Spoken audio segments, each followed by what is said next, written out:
I'm back, guys, with vlog number 3. I decided that I'm gonna do a dramatic smoky eye today. I would never normally wear this in public in my day-to-day. I would do like a smoky eye, but not so dramatic. It would probably melt and turn into raccoon eyes within minutes, but I took advantage of my quarantine. I figured quarantine, home videos, no one's gonna see me after this.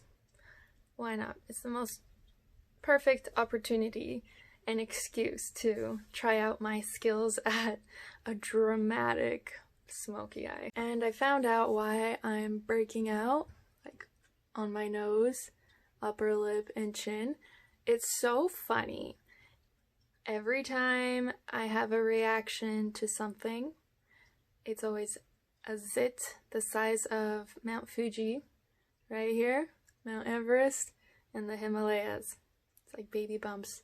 Well, this is a new addition to it, but always this one zit and this one. Once I get this one and then this one comes into the picture, I'm like, yep, it's an allergy, so I started using this new toner. It's vegan, completely natural. The downside to that is a lot of the vegan products contain fragrance and a buttload of it, which my skin hates. It's so sensitive.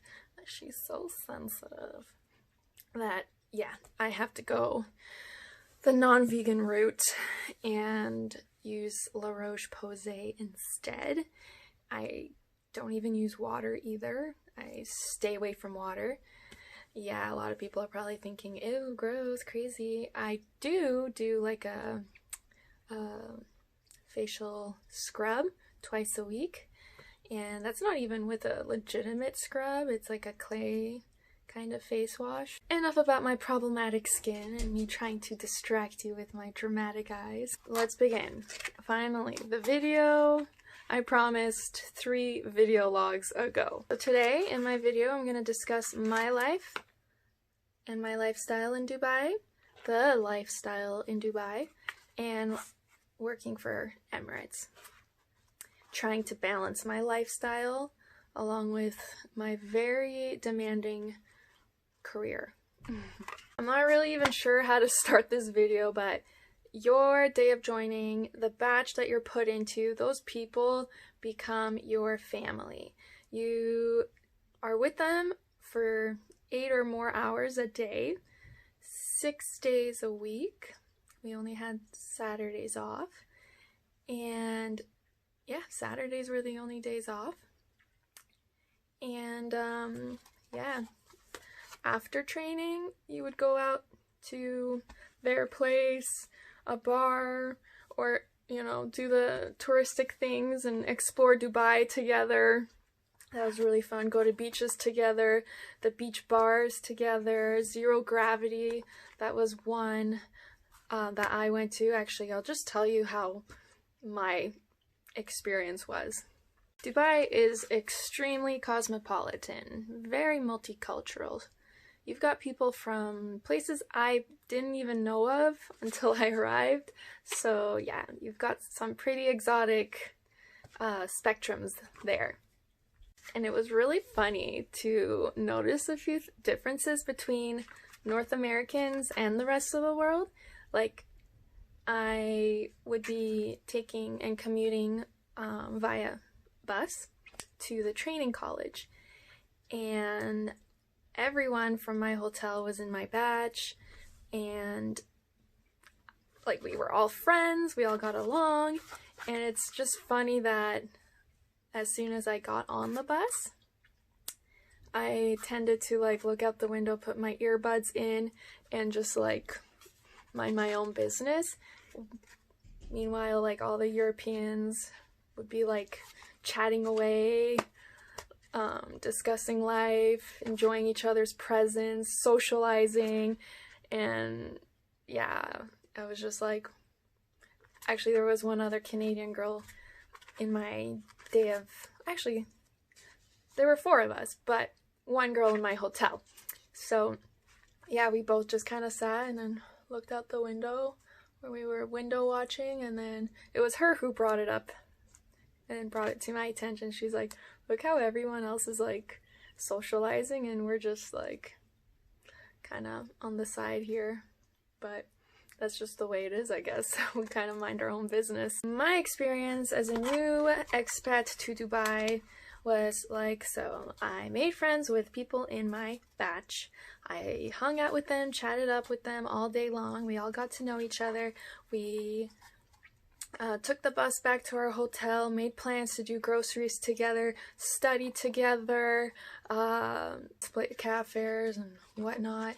And then, yeah, we also wanted to go out and see Dubai, enjoy the touristic parts of it.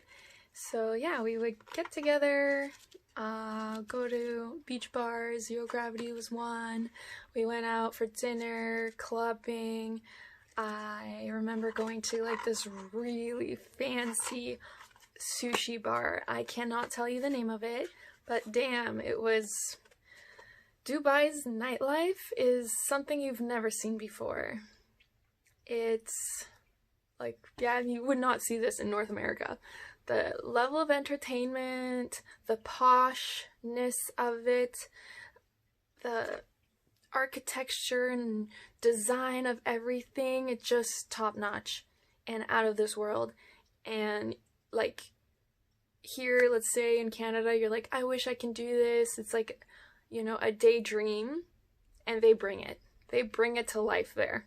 It's, yeah, very captivating, and like you reflect on it as I do, and I'm like, I can't believe I saw the things I saw there. I can't believe that happened. Did that actually happen? Did I really see those with my own eyes? So yeah, definitely a nice night scene. And it's free. Like, entry to all these things are free. You don't have to pay at the door as you do here. You just, yeah, free access. So you're only paying buttloads of money for the alcohol served.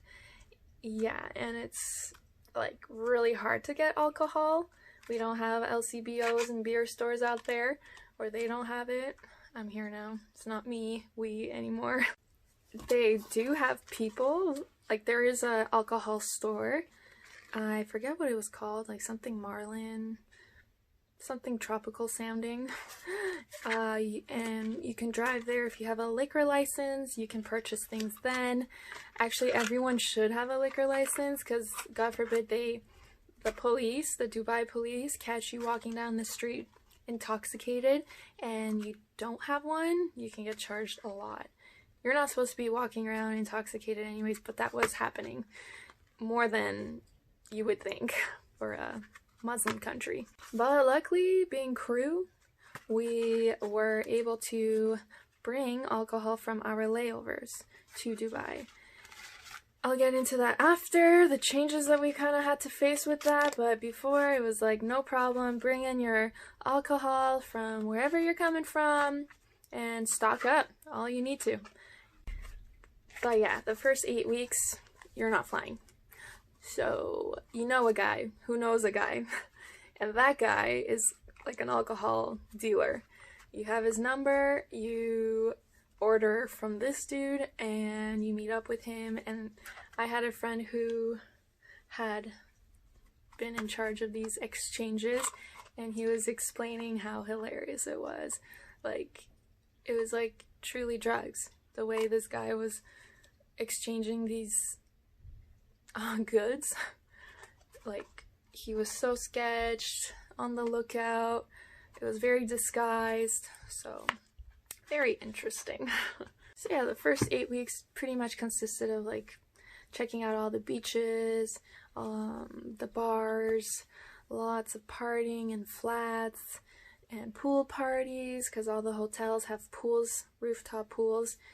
And yeah, then later we started receiving emails with open accommodations and getting moved to those. So everybody started to kind of split up. It got a little bit harder to see people. You still saw them in training college, but your bus would be taking you to like the ends of the world. I made friends with my roommate when I was moved from Muhesna 4, Dunes Hotel, to Garhud. She was from South Africa. Like, she just took me under her wing. She was amazing and just so fun. Honestly, yeah, she became my best friend. She was my sister. And I don't think I've ever had such a amazing bond with someone that I met so later in my life. You know what I mean? Like, you have your friends that you grow up with, friends that are, you know, family friends. Yeah, but it was just like, yeah, my sister. My batch and myself. I think the way I viewed us was that we're all new, we're doing things together. There are things like you're up for and everyone else is up for, but like I didn't really feel that there was any similarities between me and my batch.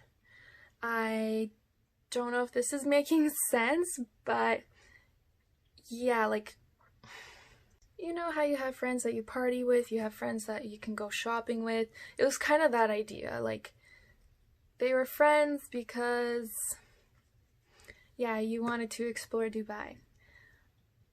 But there being like some kind of bond and like, oh my god, you're my person, there wasn't anyone like that for me in this batch. My roommate was like the closest thing I had to that. I'm not saying we were anything alike. Like, I'm, you know, a sweatshirt girl. I am very low maintenance. It'll take a lot for me to, you know, a big occasion is a good excuse for me to get done up. And my roommate, on the other hand, was like always dressed to the nine, and she put a little bit of effort in her, but it went like a long way. And now imagine if she put, you know, her night look on. She was like so glamorous. She was a Mariah Carey, and I was like, I guess, what could I compare myself to? A Zooey Deschanel. That was me, and she was a Mariah Carey. So yeah, my roommate's my sister girl.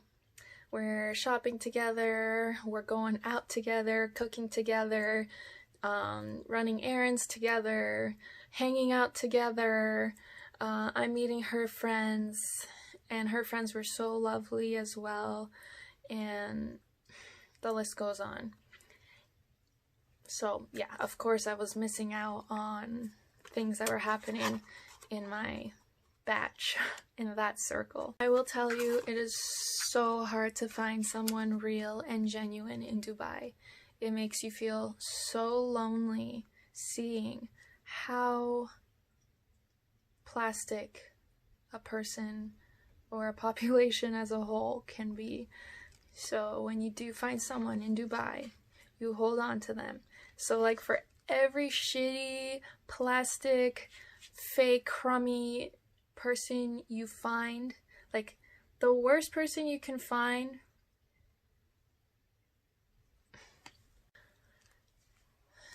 a lot of people had bad experiences with, let's say, men or girlfriends, like, I mean, friends.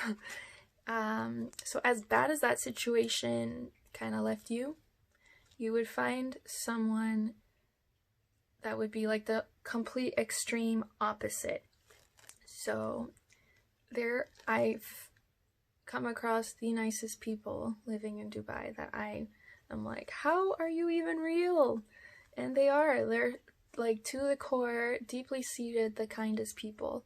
So yeah, but it is rare. It is literally a needle in the biggest haystack you can find. And that's where my husband comes into play. I met him on a flight. We were flying to Mauritius. Long story. So yeah, he was working just like me, and yeah, we just started hanging out, and he became my person. We both don't have game. We don't like game. I don't even know how to play the game. I mean, I knew a little level of game. A small level of it, because, you know, you get your heart broken once, you're kind of protecting that. So there was a little game from my side, but other than that, there's no game. Like, we are nerds. Let me tell you though, Dubai was extremely lonely. If my roommate was flying somewhere, yeah, it was game over. I would just spend my time like in my room trying to keep myself busy. I'd be going to the gym and back, and I distanced myself from my batch because I didn't see any similarities between us. Okay, I keep saying similarities, but I mean like we didn't have much in common. So I don't know if I'm an extremely selective person, but I rather have like one true amazing friend than like 1,000 that drive me crazy or mistreat me or take advantage of me or just not grateful of me, or just I don't value the same things they value. So that's a little bit about people. Now you know a little bit about people. My experience with the men out there, same thing as people. Yeah, it's impossible to find someone who is human and down to earth. It's like everyone out there is living in a bubble. Like, it's such an unrealistic bubble. I worked with a lot of women. Like, cabin crew is 97% women, so you hear so many stories and experiences these poor ladies have gone through, and you think, thank God I have my Mishu. Like, thank God.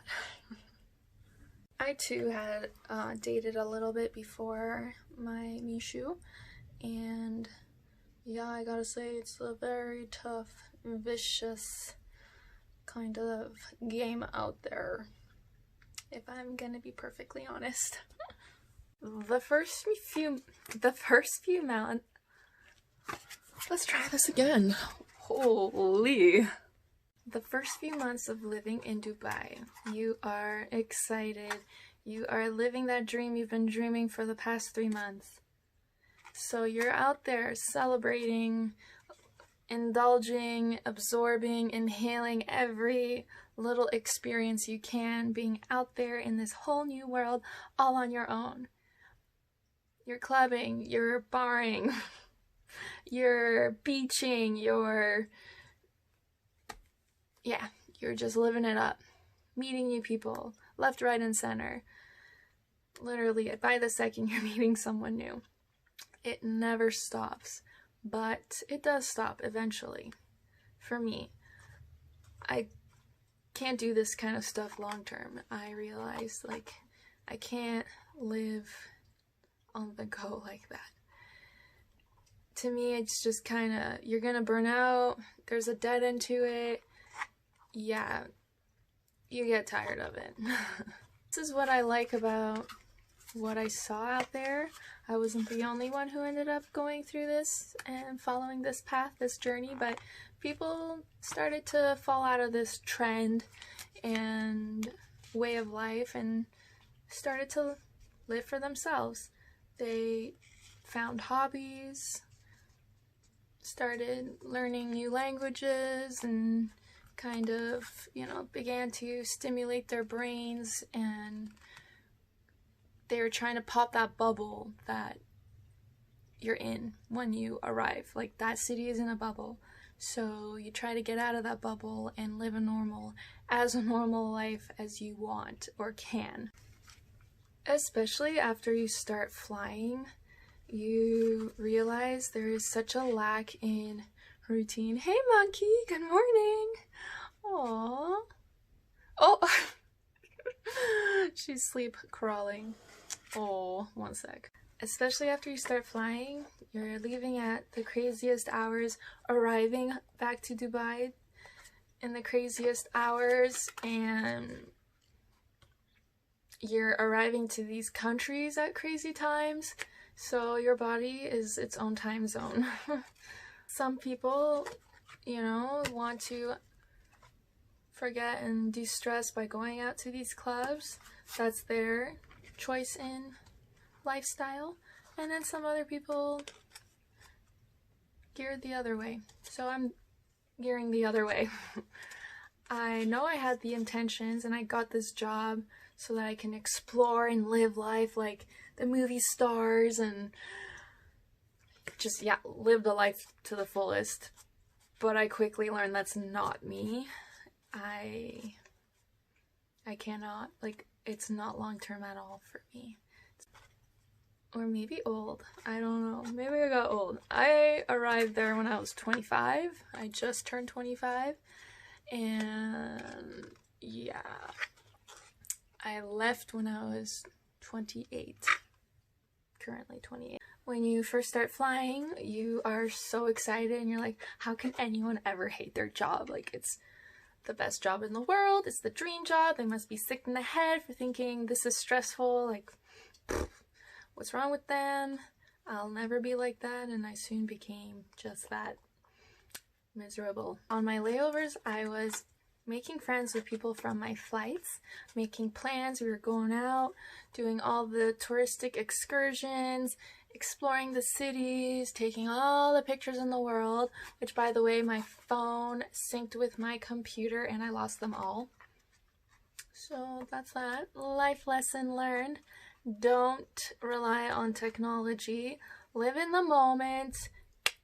Take pictures with your memory and mind, which is what I started to do halfway through. So actually on my layovers, I didn't take pictures, which I kind of regret now because I don't really have much to look back on and my memory is fried, but I know I lived in the moment. It's awesome. I know that Natalia enjoyed it. Yeah, so I'm going out, making plans after we land to go for dinner, drink. And again, that started to change as well because you begin to slow down. It starts to take over you. It starts to kick your ass. You can't keep up with this. I literally, on my flights, this one was going from New York to Dubai, I fell asleep standing.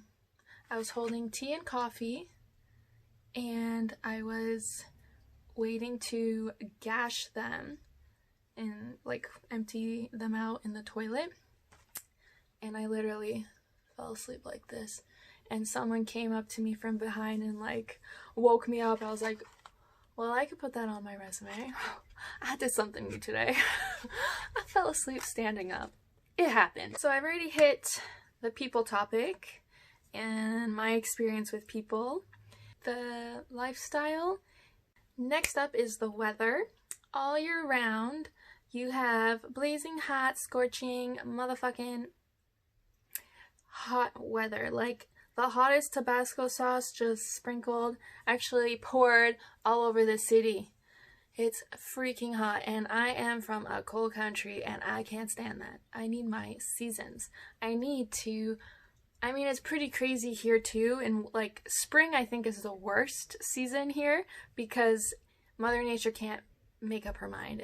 You can start the day freezing cold, it could be sunny in the afternoon, then it's pouring rain, and then it's snowing. So yeah, it gets crazy out here too, but I do prefer that over all year round, scorching, bright, blazing sunshine. I just couldn't breathe. It was just, I didn't invest in clothing there. I was like, it's gonna fade. I'm gonna sweat and ruin it. And the water was so hot.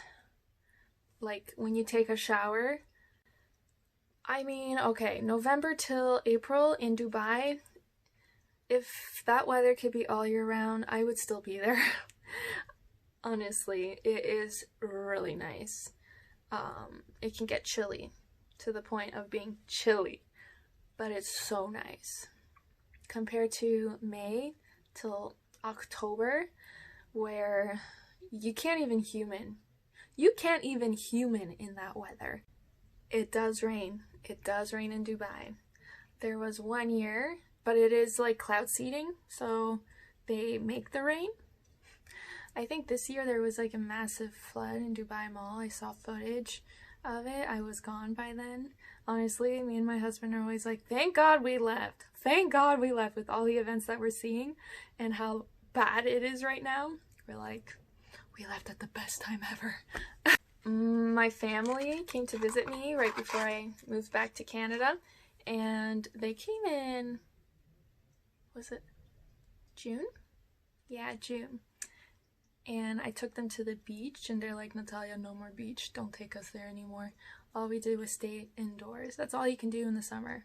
You're hibernating from May till October. Can you believe that? You're hibernating from May to October. How opposite is it to us here? From October till even now, people are hibernating because it's so cold. So yeah, that kind of made me laugh. Next topic, groceries in Dubai. So we've talked about alcohol and how you can get alcohol, but groceries, they're inside. Like, every grocery store is inside a mall. If you don't have a car, you're buying groceries and you're like struggling throughout the mall to get to the metro or the taxi pickup. And it is horrible when you're carrying heavy ass shit. Like, when I first moved into Garhoud, I had to buy things like a vacuum, toaster, microwave, except I never bought a microwave, but things as heavy as that, imagine. And yeah, you're struggling to get through this freaking massive mall. Imagine Square One. You're walking through Square One with this heavy shit. And then you're waiting for a cab or a metro. And then you're on that metro. And then you have to walk 15 minutes to your accommodation. I had one guy offer me, like, please, please, let me help you. I'm like, no, no, no, no. This is my problem. I got this. I must suffer. I must pay the price. So, groceries, struggle to bring home if you don't have a car. I refuse to buy a car in Dubai because everyone drives like, oh my god, just don't drive in Dubai. Don't do it. I didn't want to develop any horrible driving habits that they have out there. And they're like speed devils there. It's so funny how I used to complain about the driving here. And there, the whole time I'm like, where's my seatbelt? Like, making sure I am buckled in because your life is on the line. Your cab driver loves to take risks. He's a daredevil. He is an adrenaline junkie. Going back to groceries, sorry about that. Slim pickings, guys. Everything is imported. And it's either, like, bananas, for example, they're just green and they just stay green. They don't ripen. It's very weird. And also, let's say berries. You keep it in your fridge and they don't get old. So it's like, where are they from? Why are they like this? It's weird. Or you have the opposite. You buy avocado. That one was the biggest struggle of my life. It's avocado. You buy it, it's rock hard and it's brown inside. Tell me, does that make sense to you? Also, everything is like the smallest quantity and like the largest price. So you're paying way too much for nothing. A lot of it too is rotten. Like the one supermarket, it's called Livco. It was 5 minutes away from my house. Felt like half an hour of a walk when you're struggling back to your accommodation with all your groceries. Everything I bought there was like, you gotta make it now because in 5 minutes it's gonna be rotten. Or their selection was already rotten, so you're like, well, I guess I'm not buying that today. You might be thinking like, hey Natalia, it's like this here in Canada, but it's not to this degree. I mean, our is not to that degree. Imagine that being that much worse. Thankfully, we were flight attendants, so we did all our grocery shopping outstations. I love the US for grocery shopping. The Whole Foods out there, way more of a selection than what you find here. I flew to Germany like 3 times a month because, yeah, they just had the best grocery stores. Munich, that one is the best. It's like right there next to the hotel, and it's 2 floors, and literally anything you want you can find. It's top quality, and I'm vegan, so yeah, such a good vegan selection. It was very impressive.